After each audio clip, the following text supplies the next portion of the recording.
Saudara, kecelakaan lalu lintas yang melibatkan kendaraan minibus pribadi dan penumpang umum terjadi di ruas Jalan Banda Aceh Medan pagi tadi. Kecelakaan mengakibatkan 1 penumpang tewas dan luka-luka. Kecelakaan maut yang melibatkan minibus penumpang umum dan kendaraan minibus pribadi ini terjadi di Jalan Banda Aceh Medan, tepatnya di Kampung Tumbo Baru, Kecamatan Kuta Malaka, Aceh Besar. Kerasnya benturan membuat kedua kendaraan rusak parah.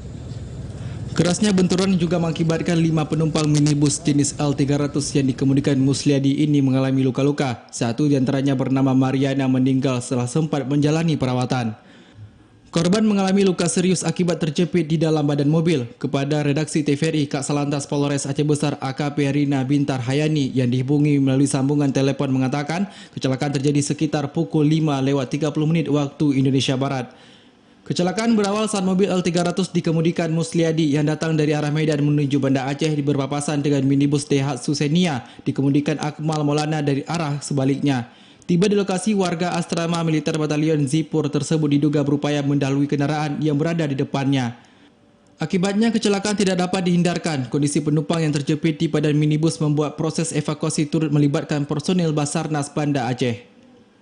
Korban yang berhasil dievakuasi langsung dilarikan ke rumah sakit terdekat akibat mengalami luka-luka. 1 diantaranya meninggal karena mengalami luka serius.